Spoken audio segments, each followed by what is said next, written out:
Alright, and we should be live, and I'm definitely going to start choking to death any second now, because I was about to start the stream, and then I started hacking and coughing. I'm like, okay, let's get this out of my system, but there does not seem to be any of that getting it out of my system part, so here we are. Alright, so when last I left off, we had done the Odyssey block, and I was about to start Onslaught, and then I realized that I was like right at the time I had to go. So, I believe we were on Odyssey. We were on like Torment or no, because I remember going through Torment and we couldn't do any of the possessed creatures. Did we do Judgment? Let me just double check. Like, let me open up Judgment real quick. Oh, cool. That's okay, webpage. You just crash on me while I'm trying to do something. That's fine. I swear to God, if Wizard servers just crashed, like, right now while I'm trying to do this, because I do not have time for this right now. What is going on? Why do I not... Okay, there we go. Hey! Just like, no, don't load the page or anything. I don't need it for stuff I'm doing. It's like, I will go back to freaking Scryfall if you're gonna keep doing this. I know they're doing maintenance on, like, Arena. I remember saying no to Ancestors Chosen, but that's too high up on the... Okay, yeah. No, I definitely remember this, because I wanted to clone Commander Isha, and then I realized I literally can't do that, because Urza is a creature, and therefore can't target her. Yep, there we go. Gonna choke to death real quick. Don't worry, it'll be over soon. Can only go so long without oxygen.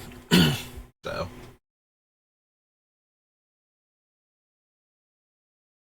Yeah, I wanted to do... I'm not going to have a ton of time. I've got like an hour and a half tops, so... But I wanted to do this because it is getting really close to Christmas, which is the biggest holiday in my household, and I have so much to do now that we're officially in the Christmas season. So, probably getting the tree on Thursday. Definitely was planning to take my brother so we could do our Christmas shopping Thursday morning. So that, well, late Thursday morning, early afternoon, and then, you know, from there, go get the tree in the evening. So that's going to be most of my Thursday. Oh, cool, I'm dropping frames, I think. Oh, no, frames haven't dropped, but I went into the yellow, not into the red. Ah, neat. Maybe that has something to do with why my computer suddenly didn't want to load a page on a website.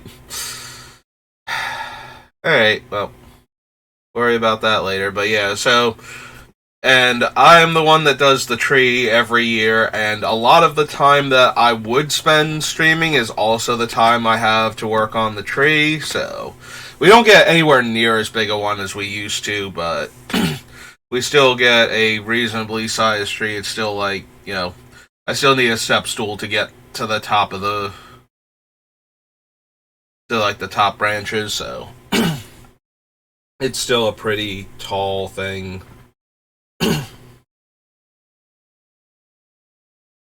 But yeah, we gotta do that. And I got, yeah. So what happens is I keep all of the family traditions alive when somebody passes on. So the tree was my dad's, and the cookies on Christmas Eve was my grandmother on his side of the family.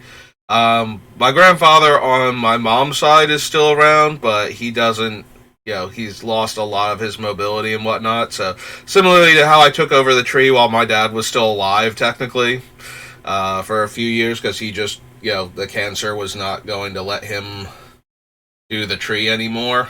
I've taken over doing the Christmas Eve dinner. So we used to go over to my mom's parents' house for Christmas Eve dinner and to do present exchanges with them.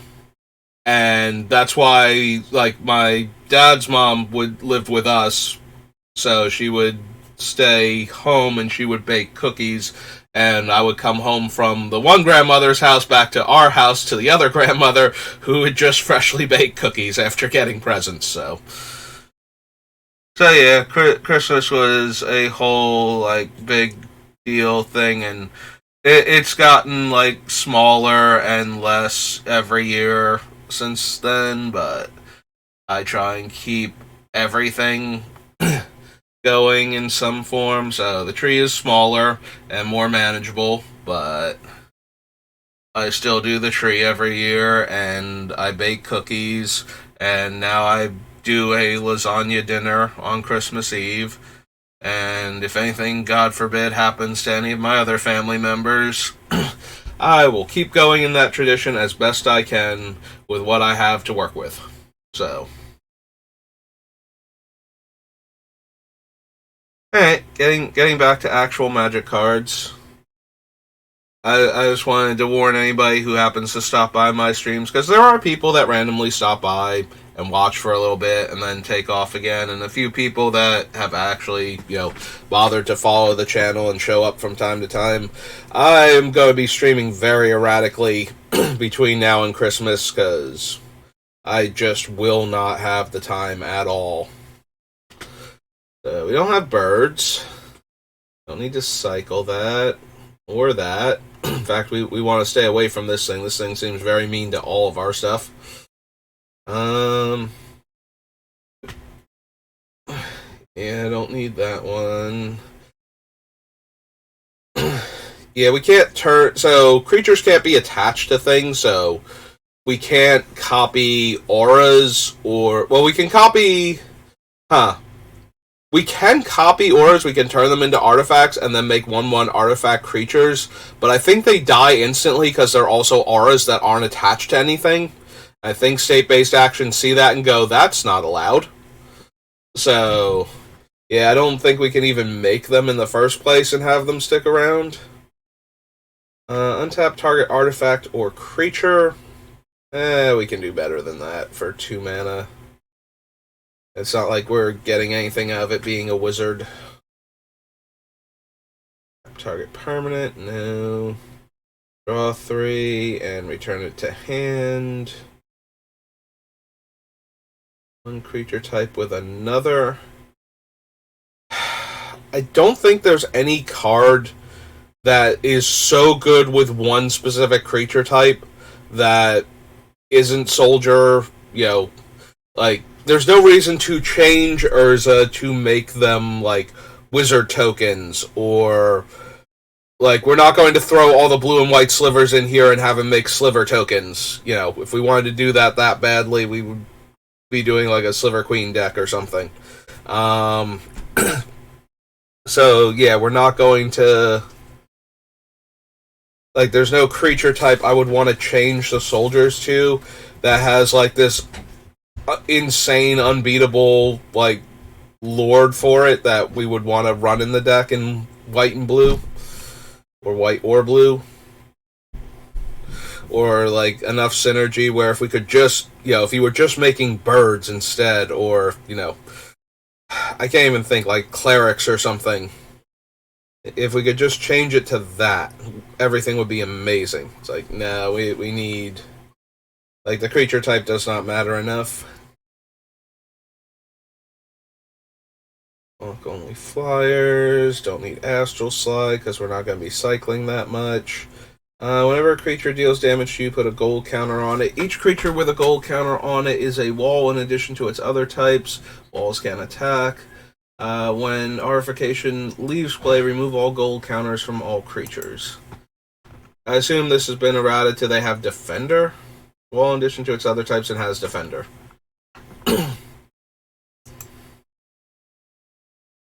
All birds get +1/+1. All soldiers get +1/+1. And it is a 3/5 flyer.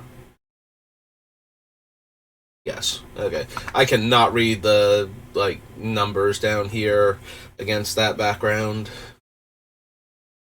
Um, but yeah, use a 6 drop just to buff all my creatures +1/+1.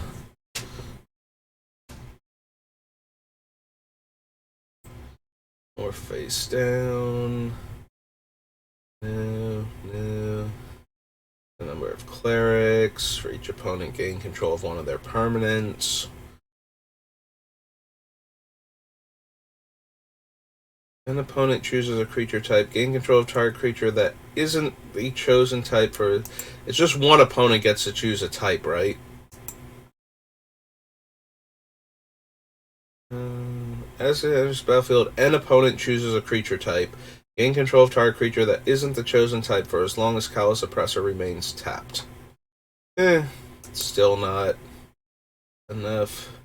Alright, so this is the Catapult Master. Since Urza does make soldier tokens, we could theoretically just have 5 untapped soldier tokens, especially if we can get Urza's activation down to 1 mana. It could literally become make 5 creatures for 5 mana and then tap them all and exile one of our opponent's creatures. 2 damage to target attacking or blocking creature is the smaller one with the Catapult Squad. I suppose we add the Catapult Master to the list, at least, because of what he can do. He might not make it because it's like, if we're already making all of these soldier tokens, then we would never need him.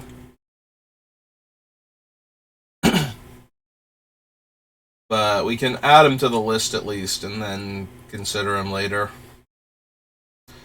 All damage target creature would deal this turn. That creature's controller may sacrifice a land. If that player does, copy the... Oh, it's Chain of Silence, right? All creature would deal this turn. That creature's controller may sacrifice a land. Okay. Chain of Vapor is the return a non-land permanent. You can sacrifice a land to copy that one. Yeah, the black one is the one where you don't need to do anything. You can just copy it. And you combine that with like the Magecraft things like Professor Onyx, and you just, I'm going to keep targeting myself even though I've discarded my whole hand, and since I was the target of it, I can copy it. And you just go infinite that way. Next time a creature of the chosen type would deal damage to you, prevent that damage. No. Complicate. No, can't run that. You have 5 or less life, gain 3 life, and draw a card. No. Tap target creature, or give them +5 toughness. Sacrifice crown. Other creatures that share a type gain flying. And this one gives pro black and red. Morph. Tap 2 untapped creatures you control. Put a creature card from your hand that shares a creature type. This is one of those things where we run into a problem where we're making a million soldiers, but our other cards aren't soldiers, so we don't actually get as many of these synergy, like the creature type matters synergy cards that, you know, a dedicated soldiers only deck would have, for example. Comes into play, search your library for a for another copy of it, yeah. That doesn't do anything.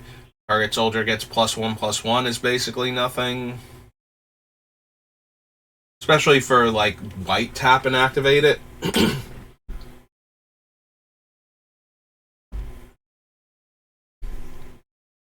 1 damage that we dealt to target creature or player. 3/4 first strike and morph. Source would deal damage to a cleric you control, prevent 1 of that damage. Deals combat damage to a player, destroy target enchantment. Type of your choice, get +4 toughness. Cycling pro black.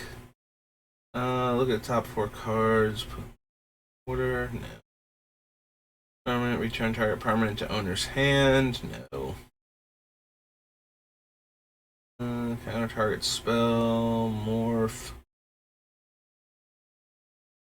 Deal 2 damage to target attacking or blocking creature. That's the Cleric's Matter one. Cast. 2 target creatures to their owner's hand and cycling. Gain that much. Oh, right. It's Salted Angel. Alright, there's Flooded Strand.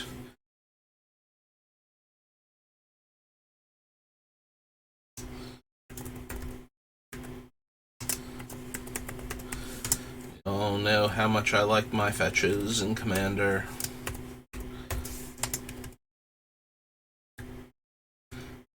Add that to the list. Throw goblins and morph. Good old Future Sight. Do I want Future Sight? Like, do I care about Future Sight at all? Future Sight is one of those cards that I tend to want to play anyway, because it just gives you more spells to cast every turn. And that can be really potent. But it's not essential to almost any deck. So usually I prefer the Future Sights that focus on what the deck is doing and give some extra bonus. Like when I do Blue-Red Spells Matter, I prefer things like Melik, where if I cast an instant or sorcery off of the top, he copies it. I suppose we will add Future Sight to the list, though. Just because we might run it. It's just a generally good card to have, you know.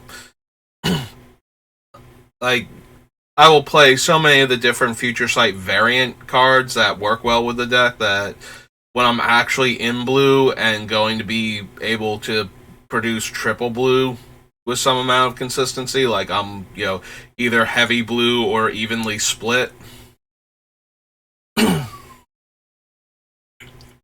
then Future Sight becomes something I'm interested in. I don't think we need the Courier.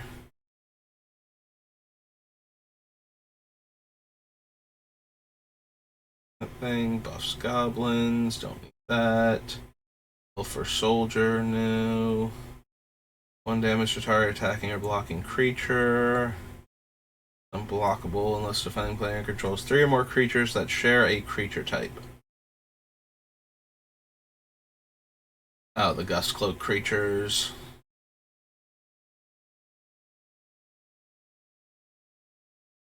I think we need them. Destroy all creatures that aren't of a type chosen this way. They can't be regenerated. Each player chooses a creature type. Then you destroy all creatures that aren't of that type. So it's really hard. Like, we'll have mostly soldiers, so we would keep most of our creatures. We'd probably lose Urza and have to recast him since he's an artificer. And none of our soldier, like our soldier artifact tokens aren't going to be humans, so we can't choose that. But then we also run into the problem of we don't get the thing that our opponents most want to keep that we probably wanted to get rid of either. So creature's type becomes that type until end of turn. Yeah, I don't think that matters. +2/+5. Top X cards. +2/+4. May block any number of creatures. Ixidor. Barathlean and Titan, no. Guitar spells or abilities this turn and has cycling for blue.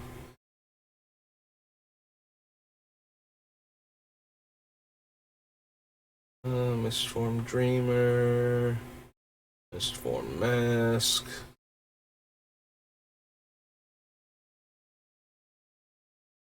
Yeah, there's the Mutant, which can inflict the creature type changes on other things. Becomes a creature type and flying. Oh, and morph. Okay. Yeah. It's flying now.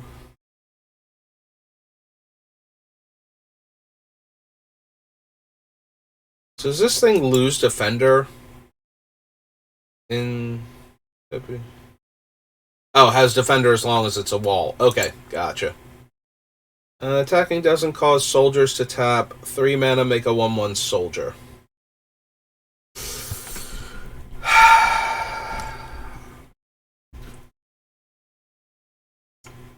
So it's an enchantment that grants an ability to all of my soldiers.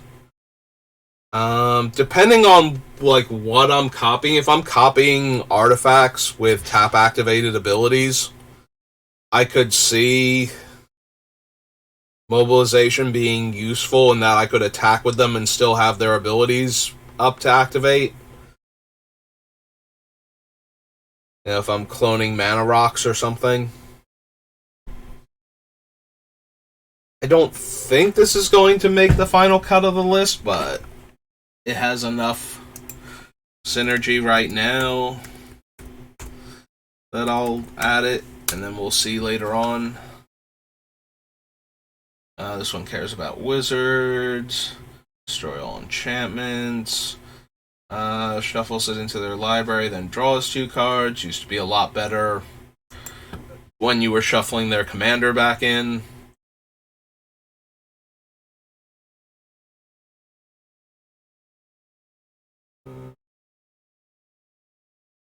Use a creature type. If you control more creatures of that type than any other player, you gain control of all creatures of that type.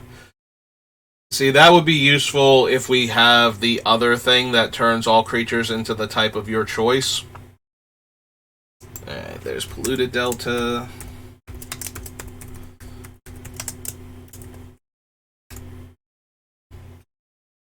Until end of turn, wizards you control gain tap to counter target spell. Change targets, draw X cards. Card a card unless you sacrifice a permanent. Shuffles their graveyard into their library. Life gain. Creature attacks, you gain 1 life. Riptide Biologist. Alright, he's pro beast. Phrenologist is untap all creatures of the type of your choice. Transfer deals combat damage to a player, sacrifice it, gain control of target creature. It's morph. It's wizards.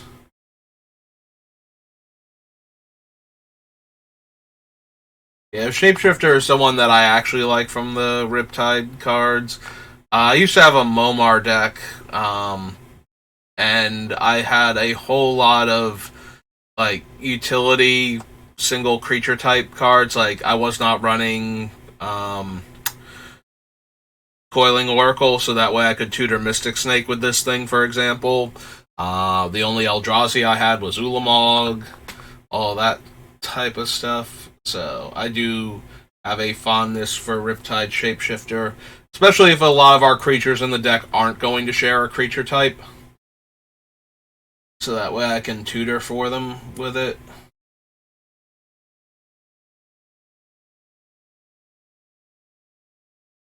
Order. Prevent all combat damage to be dealt to. Oh, thing.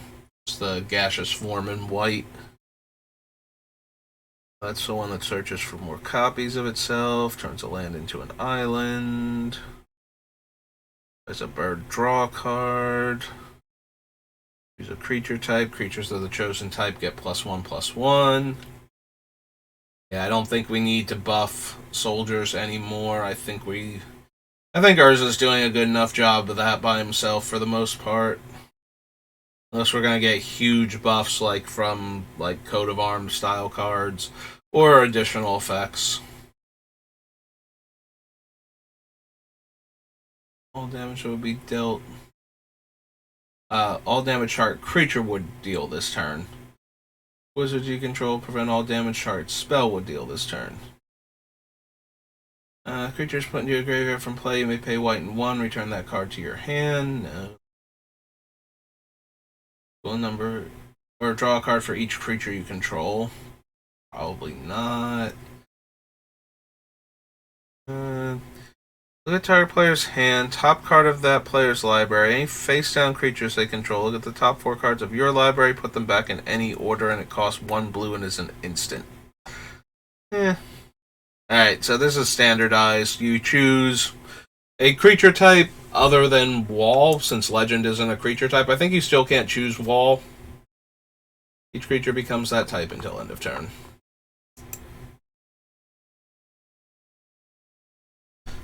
So yeah, standardized, you use mostly with peer pressure when you had more creatures than your opponent, and then you would steal all of their creatures because every creature would be the same type and you would have more creatures than anybody else. But I don't think I care enough to try to set that up, despite the fact that we should be able to make 1,000,000 soldiers with Urza. I think we just win when we have 1,000,000 soldiers, and trying to do shenanigans like that just isn't going to be worth it.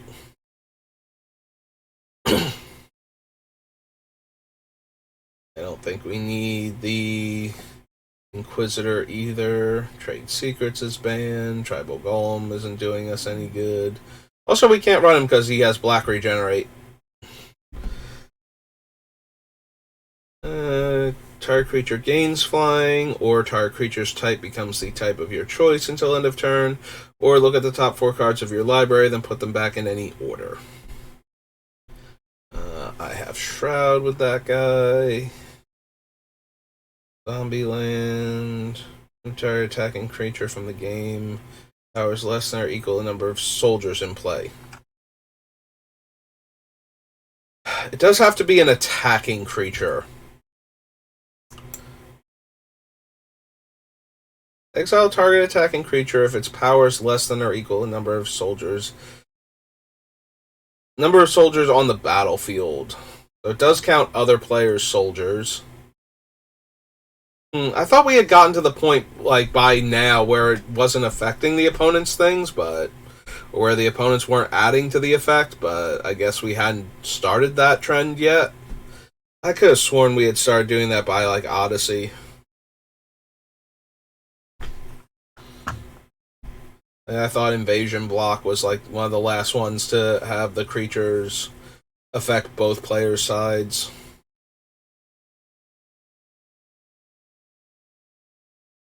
See, the problem is we're also going to have a ton of artifacts, and I probably just want, I think it's called Dispatch, is the Metalcraft one, where it taps the creature, and then if you have 3 or more artifacts in play, it exiles the creature.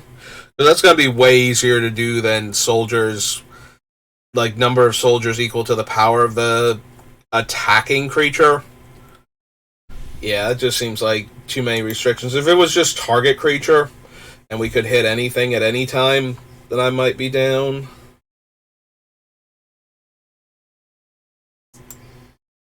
Weathered Wayfarer is a human nomad cleric.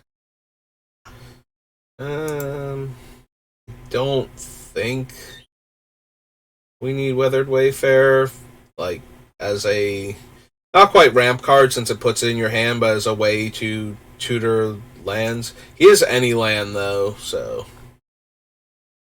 if there was any land we wanted, like specialty land that we desperately wanted, we do have the Urzatron on our list right now.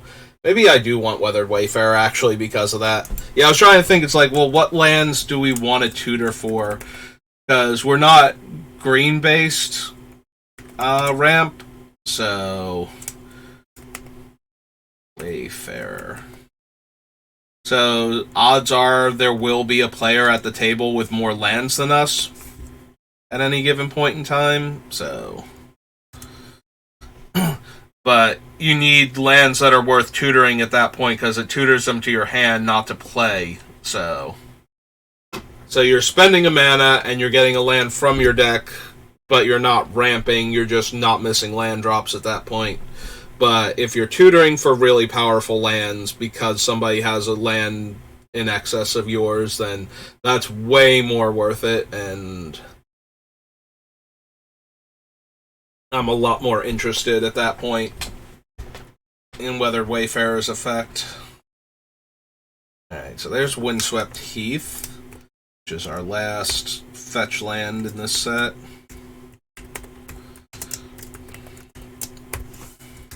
Since we can't use the red-green or black-red ones. Oops. accidentally moused over something. Sorry to bring up like something that was blocking my view of the cards, but it didn't load in fast enough, so I got off of it in time. Each player returns a permanent they control to hand instead and gain 5 life instead. No and no. Alright, so that was Onslaught, and we've got close to an hour left. So next up is Legions, which will have a bunch of Soldiers Matter cards, but I don't think anything that's gonna get me to go, yeah, you know what, we should put that in the deck. Yeah, her keyword soup doesn't cause clerics to tap, flying, prevent 2 damage, amplify and flying. Would deal damage to you this turn. That damage is dealt to Beacon of Destiny instead. Put into a graveyard from play, remove it from the game, return up to 2 target bird and or cleric cards from your graveyard to play. Blockable.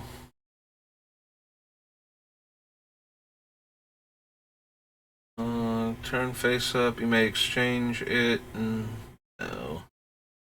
+2 as long as you control a bird. 3/2 unblockable. 3/2 for this guy with his tap 2 birds or 2 wizards thing. Turn face up, regenerate a creature. Turn face up, destroy an enchantment. Deals damage equal to number of 1/1 counters on it to an attacking or blocking creature. Yeah, the amplify mechanic, like I said, we don't have a lot of creatures that are soldiers. We make token soldiers very well, though, so we can't use any like the amplify effects. Creatures you control get +2 toughness. When all combat damage will be dealt to and by this card, and it has provoke. It's turn face up. You may put a creature card with morph. Okay, no. Mills X, where X is the number of cards in their hand. No. Return target creature to owner's hand. Gain that much life. Cycling. All soldiers get +1/+1 and gain first strike until end of turn. That's probably still not worth it. Like, it's a 6 mana 3/5. So that's not worth anything. So we're using it entirely for the cycling effect. All soldiers get +1/+1 and gain first strike until end of turn. It's probably not worth it. Like, if you just told me I could have a card in my deck that's like white and 2, can't be countered by spells because, you know, we're cycling it, so it's kind of hard to counter unless you have a stifle effect. So if it were like 3 mana, can't be countered, soldiers get +1/+1 and first strike until end of turn, draw a card. Because that's basically what this is. Like, you're never going to spend 6 mana on a 3/5 in Commander, except like on the very, very rare cases where you would do that, and those cases are all so weird and or terrible to begin with that that's not a selling point for him. Yeah, I would not run the cycling effect on him, so. +3/+3 and flying. Costs 1 more to play. Cycling 2. Untap birds to bounce a permanent. Yeah, it's vigilance, first strike and provoke. Turn face up, you may turn target creature with morph face down. TB draw a card. Creature of your type of your choice. Sliver with that ability. The Ultimus. Choose a creature type. The type of creature each creature you control becomes that type until end of turn. Remove all creatures from the game. At end of turn, return those cards to play under their owner's control. Yeah, we have way too many tokens for a planar guide to be of any real value to us. Draw a card for each wizard. Tides Mangler, power target creature's power. Can't be blocked except by slivers.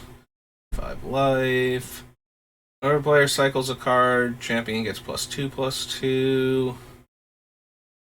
Doesn't untap during your untap step. Whenever another creature comes into play, untap it. Tap target creature with converted mana costs 3 or less. No. It's flying until end of turn. Deals damage to a player. Its controller may draw a card. Turn face up, counter target spell.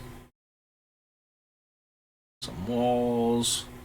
All slivers have protection from the chosen color. Cycles a card. Warped Researcher gains flying until end of turn and can't be the target spells or abilities this turn. Turn face up. Any number of target creatures with morph other than Weaver of Lies face down. Target creature gains this creature can attack or block unless its controller pays 1 for each cleric in play. No. White Knight. Willbender. Creatures can attack you unless their controller pays 2 for each creature attacking. I don't think we care about, like, the propaganda effects. I'm pretty sure we just want to win offensively, not choke the opponents to death defensively so that they can't do anything to us. Because that leaves us very vulnerable to wrath effects if we're, like, cloning Windborn Muses by turning them into artifacts.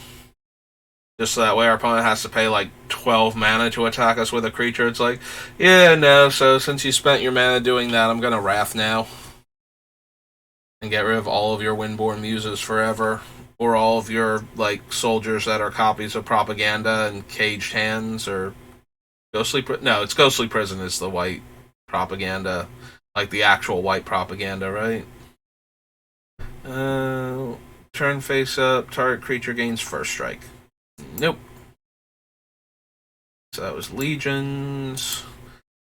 Yeah, I was not expecting Legions to have anything because of that. Like, a lot of the creature type matter stuff was going to be from the hand, not, like, having that many in play. At least for soldiers. Blocks, this creature type becomes Giant Bird. Creature's turn face up, draw a card. Destroy target land.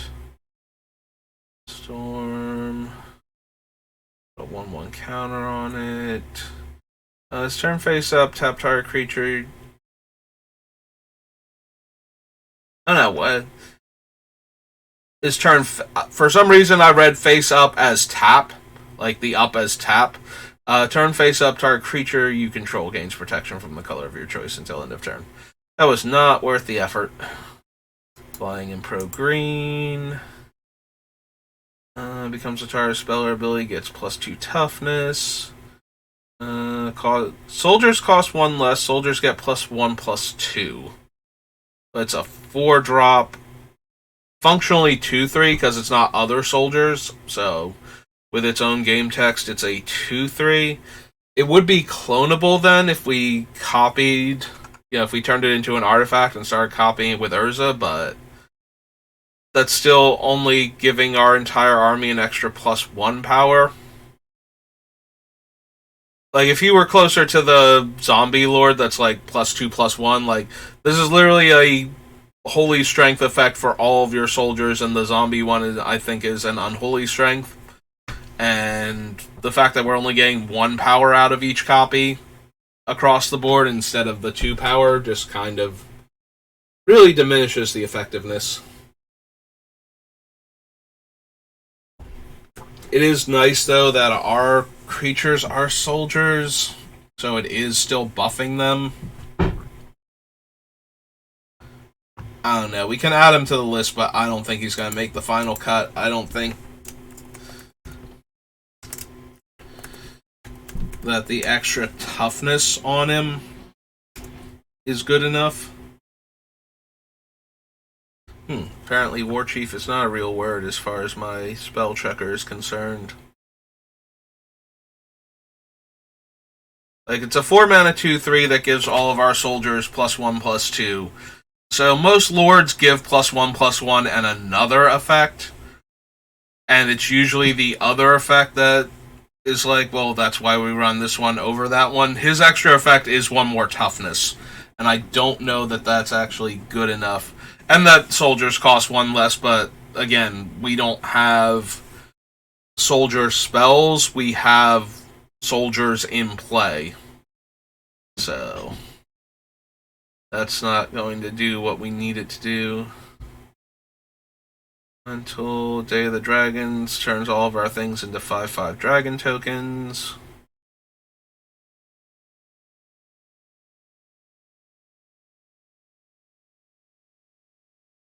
Soldier tokens, Decree of Silence.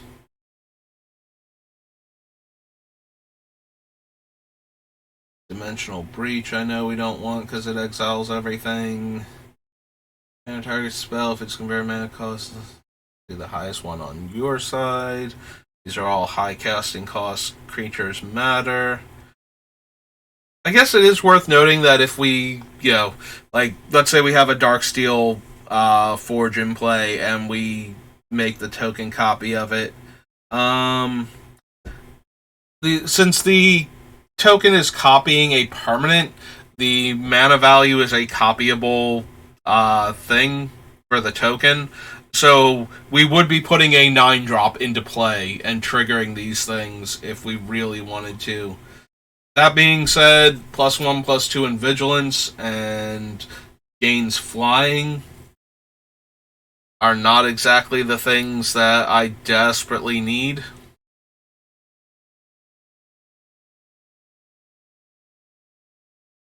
This one has plane cycling, right? We can bring it back. Morphs cost 2 more to morph. Creatures put into a graveyard from play, tap or untap all creatures that share a creature type with it. But we don't have a way to sacrifice our things for value to trigger this consistently, so I'm going to go with no. If damage would be dealt to you, put that many depletion counters on Force Bubble instead. When there are 4 more depletion counters on it, sacrifice it. At end of turn, remove all depletion counters from Force Bubble. This turn, face up, prevent all combat damage non-soldiers would deal this turn. Probably don't care. Like, once we get to the point where we're attacking with all of these soldiers, we're not going to care that our opponents can block them in combat or anything. Like, there's no, like, big gotcha moment with this guy where we weren't winning the game anyway, so... Yeah, if it wasn't limited to combat damage, if we could flip this guy up and prevent all damage that non-soldier sources would deal this turn, and negate like a Blasphemous Act or something, maybe. Because then we'd have that extra utility in him, and yeah, we could still use him as like a weird combat trick sometimes. Probably still wouldn't make the cut, but at least it would be a consideration at that point. Care about Guilty Conscience. Counter target spell unless its controller pays 2. Turn face up, all damage will be dealt to it. This turn is dealt to another target. It's good old long-term plans.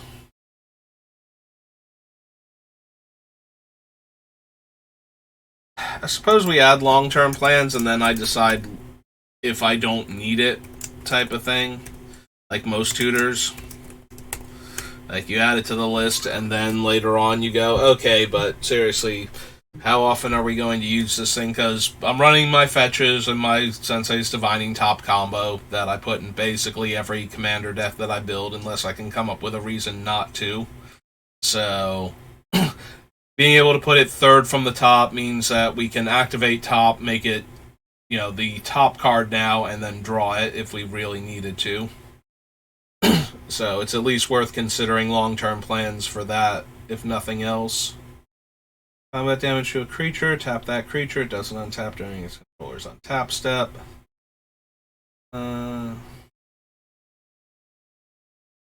Foes. Permanent opponent controls on the top of its owner's library. That player may put an artifact, creature, enchantment, or land card from their hand into play.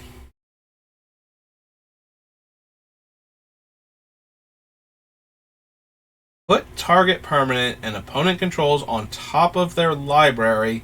Then they can just put an artifact. I forgot this card existed, and I think it was to protect my brain from how stupid it is. Like, in what universe would you ever, like, how much do you want to be friends with the other players at the table that you would ever want to cast this thing?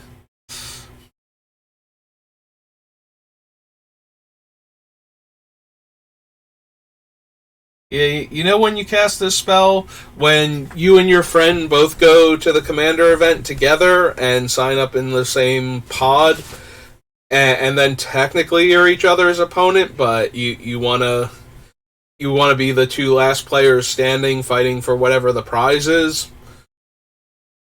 So that way it doesn't super matter at that point. Yeah, that's when you run a card like this. When one of your opponents isn't really an opponent and you actually want them to gain the massive advantage that card gives. Like, I'm going to put your one card that doesn't matter on top of your deck, put your, like, 11 drop into play on turn 2. It's like, here, put your land back on top of your deck and drop Ulamog. That seems fair.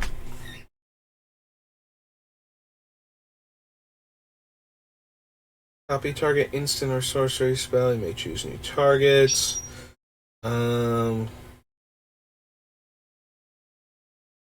So the War Chief makes your stuff cheaper if it matches the War Chief's creature type, and then it can change what creature type it is, so it can make any of your things cheaper.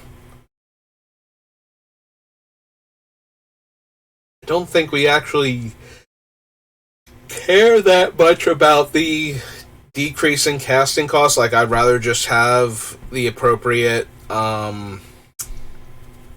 the Tempest ones, the medallions or whatnot. Plane cycling creature, parallel thoughts, no. Penniman's aura, no.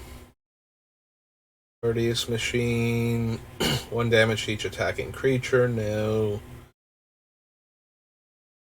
Bounce a bird, deals combat damage to a player. Moves the top 10 cards of their library from the game. Gain 6 life, prevent 6 damage. Any number of target players each gain life equal to the highest converted mana cost among permanents you control. Nope. This turn face up, discard 2 cards from your hand, then draw 3 cards. Yeah, nope. Seems really good if you can empty your hand. But not what we are trying to do. There's the Scornful Egotist. Flying an Island Walk. First strike protection from red. Players can't cycle. Actual Stifle. Temple of the False Gods. Man, I'm choosing a lot of colorless lands for this deck because of my intention to both have very expensive colorless artifacts and the 6 mana necessary to activate Urza. Yeah, I suppose I do want to at least add it to the list. I think I have too many already, and I'm going to add more of them, and then we're going to have to cut out a whole bunch of non-basic lands from this deck because I need room for islands and plains. Or at least, non-basic lands that tap to add blue and or white to my mana pool.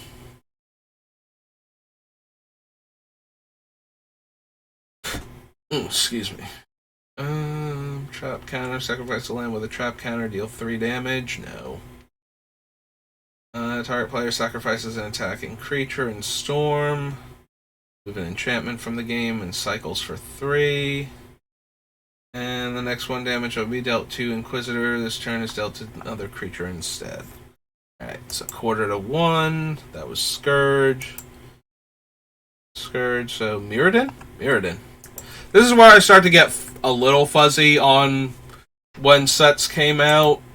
Because I quit Magic for a little bit during Mirrodin block.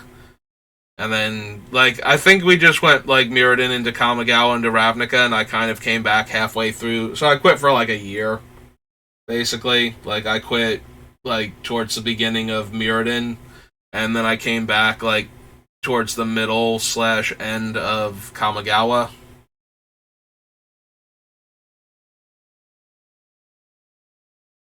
Return to creature owner's hand, and sacrifice the Spellbomb, draw a card. I think so. This one's way too expensive at 4 mana. We probably want Ancient Den. We probably want the artifact land, so that way we can clone those if we need to. Care for a null. Rest. Affinity for artifacts, counter target spell. If it's countered this way, remove it from the game.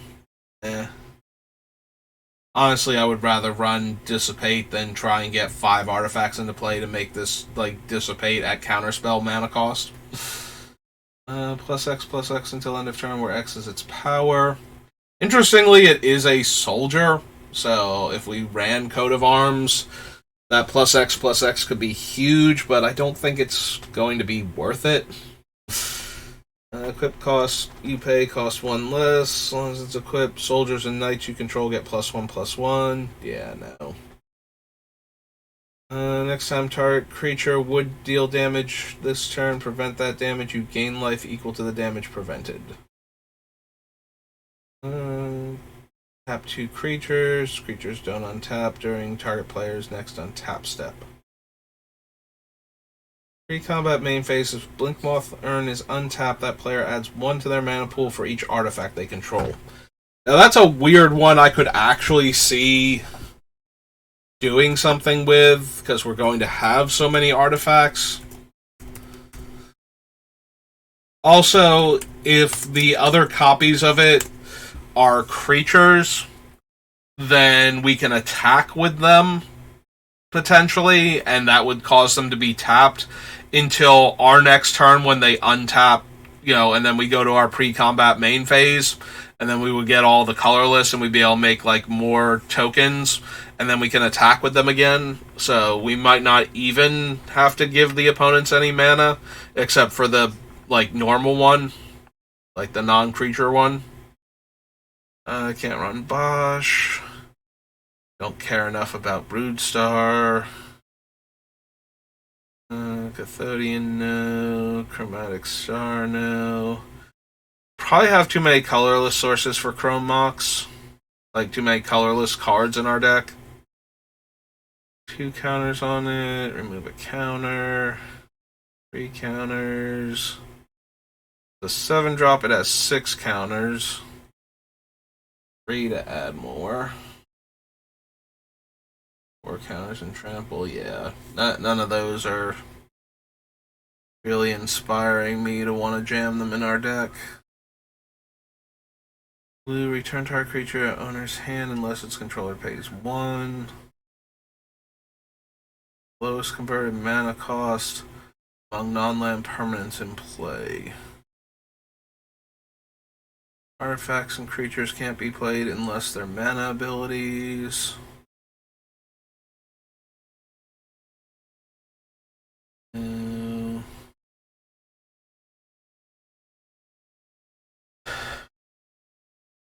Graveyard in play, you may untap target artifact. Alright, Duplicant is not a terrible one to make soldier copies of, allowing it to exile an opponent's creature each time. I might be down for that. Becomes blocked, regenerate it, and it has fire breathing for 3 mana. Can't run that guy. Yeah, I'm probably not interested in too many equipments. Deals damage to you. If Farsight Mask is untapped, you may draw a card. Hmm. So the thing is that equipments that become creatures can't be equipped to other creatures in play, which is why the reconfigure creatures all have the wording that they stop being creatures. Yeah, equip does not become reconfigure though if the thing becomes animated, so we can't like make a token copy of like Fire Shrieker and have that be a 1/1 soldier and then equip it to anything, so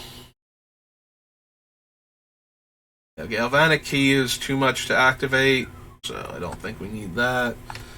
We'll add Gilded Lotus to the list. I don't know how many different artifacts, like mana rocks, we're going to be running, but there's going to be a lot. We definitely are a very mana hungry deck. I don't need the gauntlet. Can't run that. No, no, no. I don't think we want the appropriate colored mirror. I don't think we care about Isochron Scepter.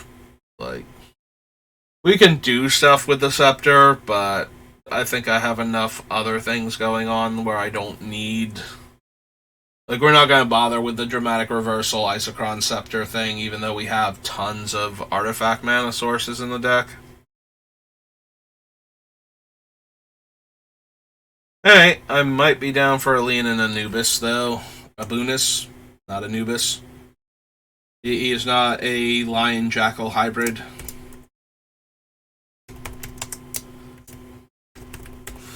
I don't know if he's going to make the deck or not, but giving all of our artifacts hexproof might be something I'm interested in, especially if I can make a token copy of him, or just turn him into an artifact in response to removal spells.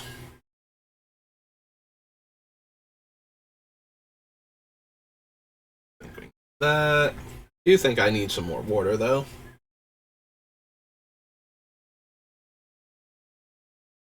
A 2/2 flyer, leveler, no. Pendulum. Probably want Lightning Greaves. You know, just to slap them on Urza when he comes down so he doesn't die to targeted removal on future turns. Till after my shoes are gone.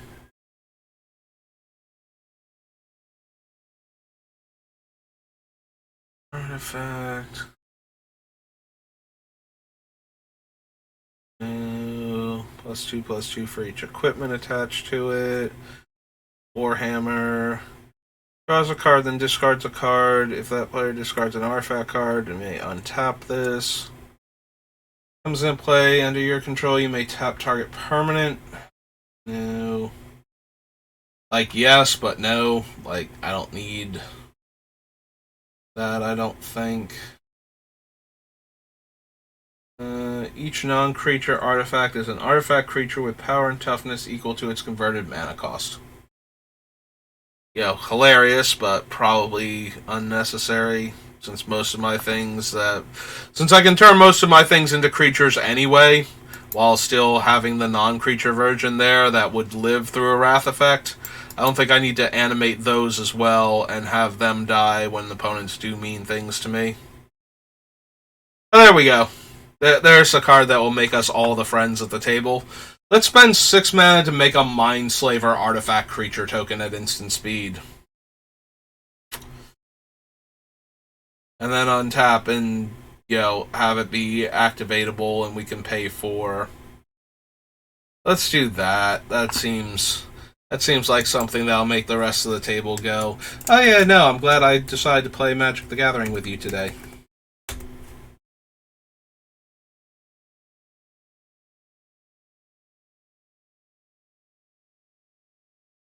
Because, you know, you want everybody to feel like they didn't waste their time by sitting down to have a fun game of Magic with you. And nothing says fun games of Magic like Mind Slavers for everybody.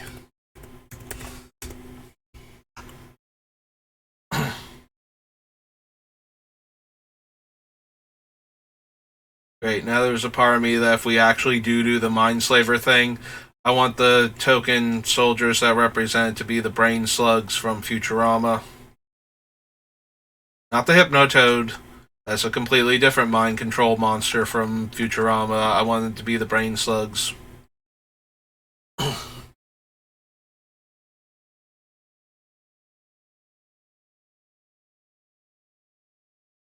Okay, we did put Mirror Retriever, and that's where we were. Comes in play, reveal the top 4 cards of your deck. Artifact put in your hand. Otherwise, oh no, not top 4, top card of your deck. And if it's an artifact, put in your hand. Otherwise, put in your graveyard. It's flying. It's unblockable as long as defending player controls an artifact. -1/-1 until end of turn. Yeah, we're gonna add O-Stone. Oh, hey, I dropped like 279 frames at one point in time. Like, I knew it was acting up before, but I've been very focused on what cards we're picking and what time it is. It's almost 1 o'clock now. I didn't even notice that at some point in time I just kind of redlined for a bit and dropped a whole handful of frames all over the place. There's one for each artifact you control. This. So Pentavis has 5 counters. Remove a counter to make a 1/1 flyer and sacrifice. So it's basically like the Thopter thing, except it starts off with more counters and doesn't fly itself. And costs 2 more mana. I think I would rather just have the Thopter at that point. Like, maybe we want to go back and examine Triskelion, or not just, well, Triskelion 2, but the other one that's like a Lego monster that pulls itself apart. Okay, we'll just clone Platinum Angels, so that way players have to Wrath and our stuff has to die. And then when they can't, we just won't be able to lose the game no matter what's going on. It's not entirely unreasonable to try and do something like that, but I mean, I guess it's not entirely unreasonable to try and do something like that, so we'll add her to the list. Angel. I don't know how reasonable it's going to be that we can, set it up where we have more than one Platinum Angel in play, and then we just protect against Wrath effects for the rest of the game. But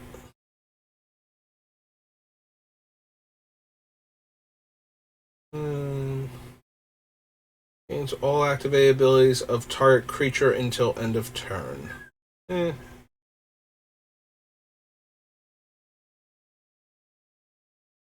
Raise the alarm. There's 2 soldiers. Tap target permanent.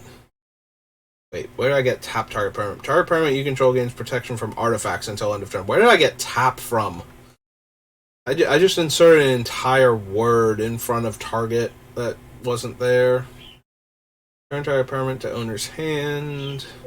1/+1 or untap all creatures. Each player can't play more than 1 spell each turn. Price an artifact other than Rust Elemental. If you can't tap Rust Elemental and you lose 4 life, no. Military equipment, Scrabbling Claws. Sculpting Steel has potential in this deck.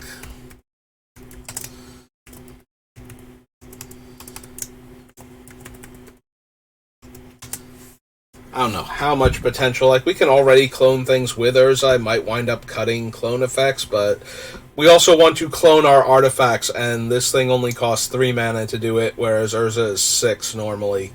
So there's a very real chance that we will want it anyway. Let's see, the Synod. That thing. That land. Play all artifact, creature, enchantment, and land cards that were put into their graveyard from play this turn. Probably not. I don't think we care about the fear that tap for our color. Can't run Skeleton Shard. Those things. No, the Sliths. Destroy all creatures with power 2 or less, or all creatures with power 3 or greater. Entwine, sack 2 lands. Oh, there's Sad Robot, and more so than most of the time, I am okay with Sad Robot. The only downside to him is that he would actually mess with Weathered Wayfarer, and we might not have a ton of basic lands in the deck, so we'll have to check both of those to see if we're going to run him. But being able to clone him and get lands from our deck until we have like all of our basics in play is certainly a thing.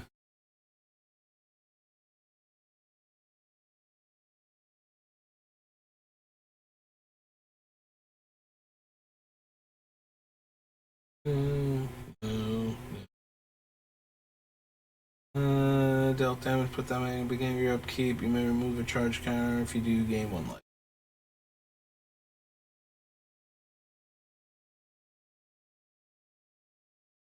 Ultra. Ajnar Swordsmith. Don't think we want the Talisman as one of our artifact mana sources. I know some people like the Talismans. I've never been a huge fan of them. Like, they come into play untapped, which is helpful, and they can tap for mana. Like, they can tap for colorless without hurting you. So, you only need to tap them for colored mana when you really need them to. So, they're not anything remotely resembling terrible, but I think I would just rather have most of the other colorless 2-drop rocks for their other abilities, or the colored ones for, actually adding color and then not having to take the damage if I need the colored mana that badly. Like, I'm never in a position, I don't feel like, where I want to have the option to have more colored mana rocks, but at the cost of taking damage, but I'm so afraid of taking that damage that I also don't want to have another ability attached to them.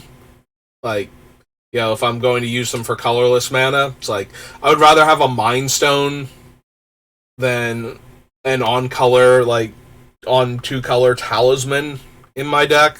And I would rather have, if I'm going to fix for my mana, I would rather have, a Cold Steel Heart, or a Coalition Relic, or, Chromatic Lantern or something, than this 2-drop artifact that's going to damage me every time it fixes my mana. Type of deal. So, yeah, I don't like it in either direction, so you probably don't need Thirst for Knowledge. You can run better card draw spells. Similarly, Thoughtcast, only drawing us 2 cards, probably not essential. So +6/+6, gain 10 life, draw 4 cards, mill 8 cards. Yeah, I don't think we need any of those. So, Triskelion has 3 counters on it, and would be... So, we make a 1/1 soldier copy of it. So, it'd be a 3/3 with 3 counters on it. And so, it's a 6/6 that we can remove half of its power to deal 1 damage per counter off of it. I'm looking at Triskelion again. I mean, maybe, but maybe not either. Like, I don't super care enough to want to add Triskelion, or to go back and look at, I think it's Tetravis or something. The weird, purple-faced flying Lego piece monster, because it looks like all of its parts are different colors and can detach from it. From Antiquities, and then 4th edition and whatnot. That. Don't need the replica.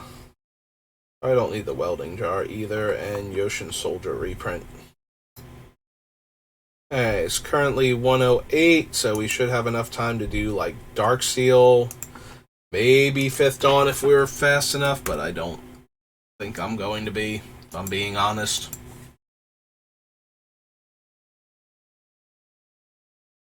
Alright, and that's the last of the water I had, so... I don't think we need Aether Vial. Need those things. Spyglass, no. The Arcbound creatures, probably not.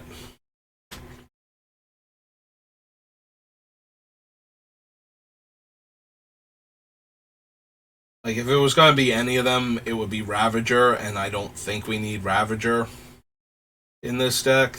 I don't think that's what this deck is doing. Oh, there's Blinkmoth Nexus. Yeah, I want so many colorless lands that interact with artifacts, and we're not going to have enough room for, like, most, if not all of them. So...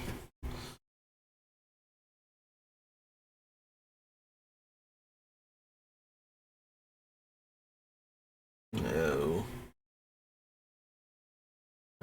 Comes into play, reveal the top 3 cards of your library, put all artifact cards revealed this way into your hand, the rest into your graveyard. It would still be 3 blue for this thing if we had 6 artifacts in play. Now granted, 3 blue for a 3/4 flyer that lets me try and grab a bunch of artifacts off the top of my deck is not terrible. But I also don't think it's, you know, like, I'm not running this 9-drop in my deck with the hopes that I will get to 6 artifacts in play so I can cast it for 3 blue, or, you know, get to like 4 artifacts in play so I can cast it for like 3 blue and 2. Alright, we definitely want Darksteel Citadel because it's an indestructible artifact that fits very comfortably into our deck, and then we can clone it, and then we have indestructible 3/3s that tap for mana. Probably don't need the Colossus, though, because cloning the Colossus just gives me indestructible 3/3 Tramplers, and that's not nearly as impressive. Darksteel Forge, though. Definitely want to make all of our artifacts indestructible, regardless of what we chose to copy. And we can always make, like, more Darksteel Forges, and then that'll be neat. We might be down for Darksteel Ingot for the same reason.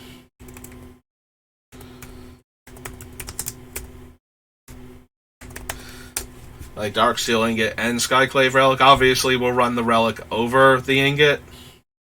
I don't think we need the Reactor and its alternate win con. Like, we should either be able to win way easier than that, for all the dumb stuff we can do, or we should be having so much fun that we don't want to win that way if we're not going... depending on which way we go with Urza's build, because we got, like, 2 not very different versions, but there's, like, you can just copy 1 or 2 things, you know, and then the opponent's going to be in a really tough spot, and none of them are going to be able to do much, and then we just kill them. Or we're going to be doing the thing where it's like, I'm just laughing and having fun while I'm making all of our soldiers like 10 billion, and attacking with them. Or we can, like, combo them out with Intruder Alarm and Mana Rock versions, like living Mana Rocks, basically, like turning our things into artifact Lalamore Elves for our colors. Like, we have so many different options that... But by the time we start doing Darksteel Reactor stuff, it's just like, yeah, no, we won already. Like, we did not need that card be the win con. I don't care about Geth's Grimoire, Hallow, Heartseeker, no. No. Nope.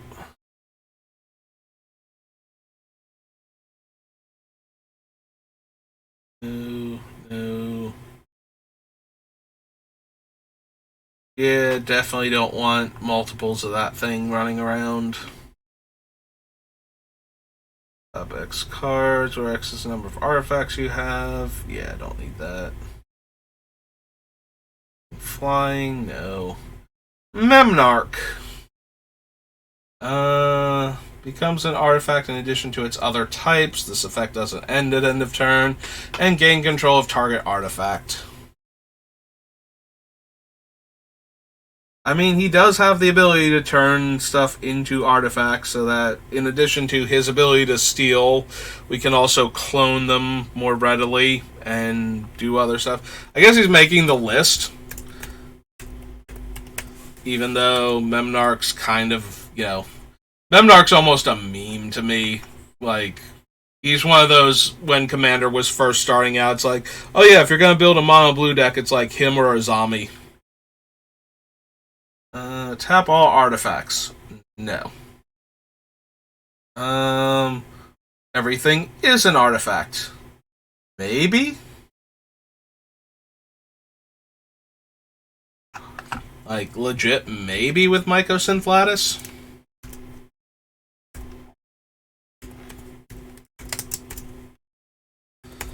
I might not want this. I might just want the things that turn a permanent into an artifact type of deal, but I also might just want everything to be an artifact all of the time to make things. And then Urza buffs himself. Unfortunately, Urza cloning himself at that point does not do what I want it to do, since he's still legendary. But, if we can get a Helm of the Host onto him, that seems pretty good. With Mycosynth Lattice, and then we have non-token Urzas, and we can just spend 6 mana to make, another 2/3 that gives all of our creatures +2/+2. And when we have, the offensive half of Elish Norn unlimited, I think we'll be good to go. Also, that'll make it more fun when we clone Elish Norn later on after turning her into an artifact.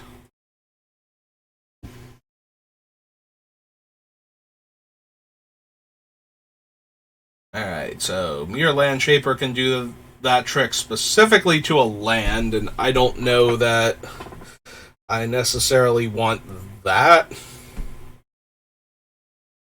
Hey.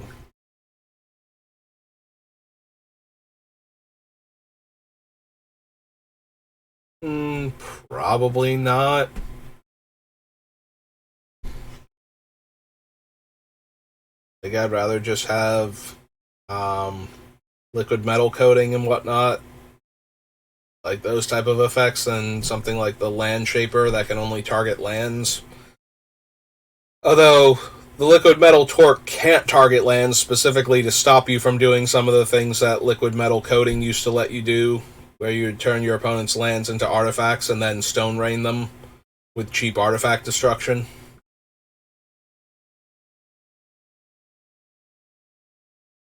Discard card from your hand, return Prodigy to owner's hand. No. Target creature becomes an artifact in addition to its other types until end of turn. Until end of turn, target artifact creature becomes blue and isn't an artifact.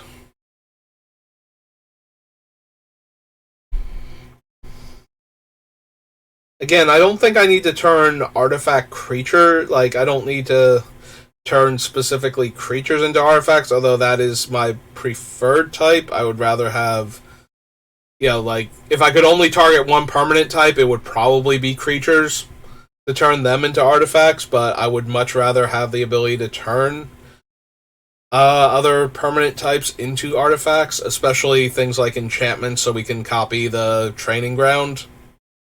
So we can get Urza down to 1 mana to activate. Like, that's one of my overarching goals with this deck, is to be able to churn out huge numbers of creatures every turn. It is kind of interesting that we can make something stop being an artifact real quick. Just make it a blue creature until end of turn, so that way, like, targeted artifact removal doesn't work on it, but I don't know how relevant that would ever be. So I think it is fun, though, that you can target other players' stuff too. Like, you can make your opponent's things become artifact creatures or stop being artifact creatures when that's relevant. But I don't know how often it's going to be relevant that I would even want to bother. And from all colors, whenever you play a spell, you may untap it.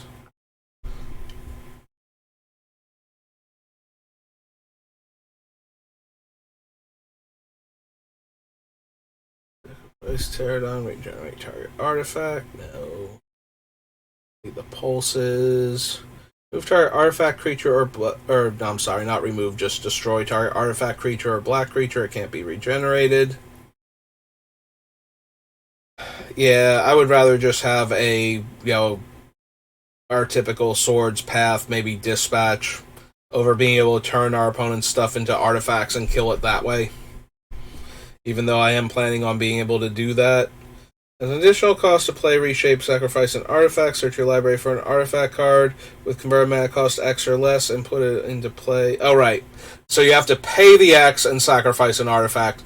Yeah, I'd rather the transmute artifact where I can do it for 2 blue if the thing I'm getting is cheaper, and 2 blue and the difference if I want to get something more expensive. The fact that this one isn't letting the artifact that you sacrifice contribute to X isn't surprising, but it's also not, ideal for the tutor then. Owner's hand? No. Shield of Cauldra.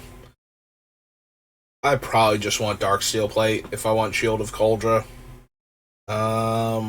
Skull Clamp is only at its best when Urza is not in play, and we can kill off unnecessary soldiers to draw 2 cards. Do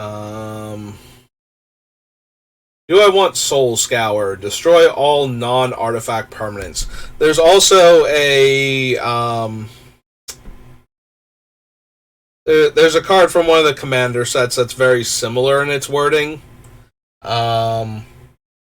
where it can't kill artifact creatures or something. I will add it to the list because it's the kind of wrath that I would be interested in, despite the fact that it's 10 mana. That 10 mana is probably going to get it cut from the deck, but we do have a ton of mana production in the deck, so maybe it stays in. Don't want the Shroud, don't want the Spellbinder, I don't think.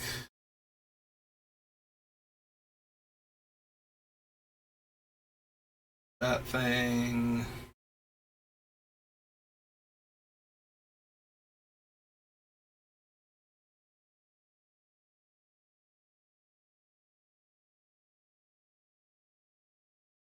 Card, reveal that card and put it in your hand, then shuffle. No. 2/2, creatures you control gain whatever. Life, Entwine, white and 1. Can't run Sundering Titan. X tap, tap X target non-creature artifacts. X tap, untap X target.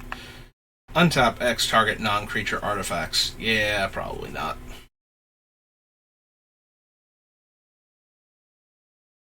I mean, it does kind of have to be worded that way, otherwise this guy getting turned into an artifact lets you do very, very silly things. But because it's worded that way, we can't do silly things with him, so I think we want the Trinisphere.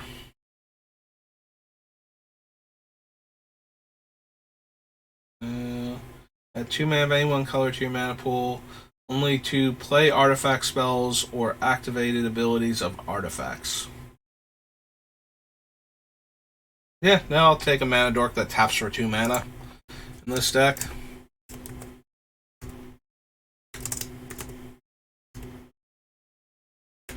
Or at least I'll add him to the list. I don't know if he'll 100% make it, but tap target artifact creature. 2 mana to untap target artifact creature. And it's a 4 mana 2/2.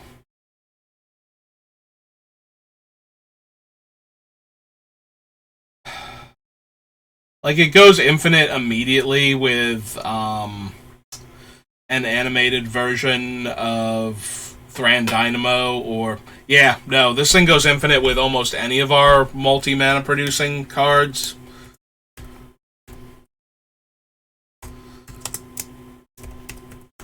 If we turn them into constructs. Yeah, okay. No, it's on the list now. It just generates infinite mana by existing with a bunch of our other cards that are already on the list. Alright, I only got a few minutes left before I have to get ready for work, so we're gonna call it there.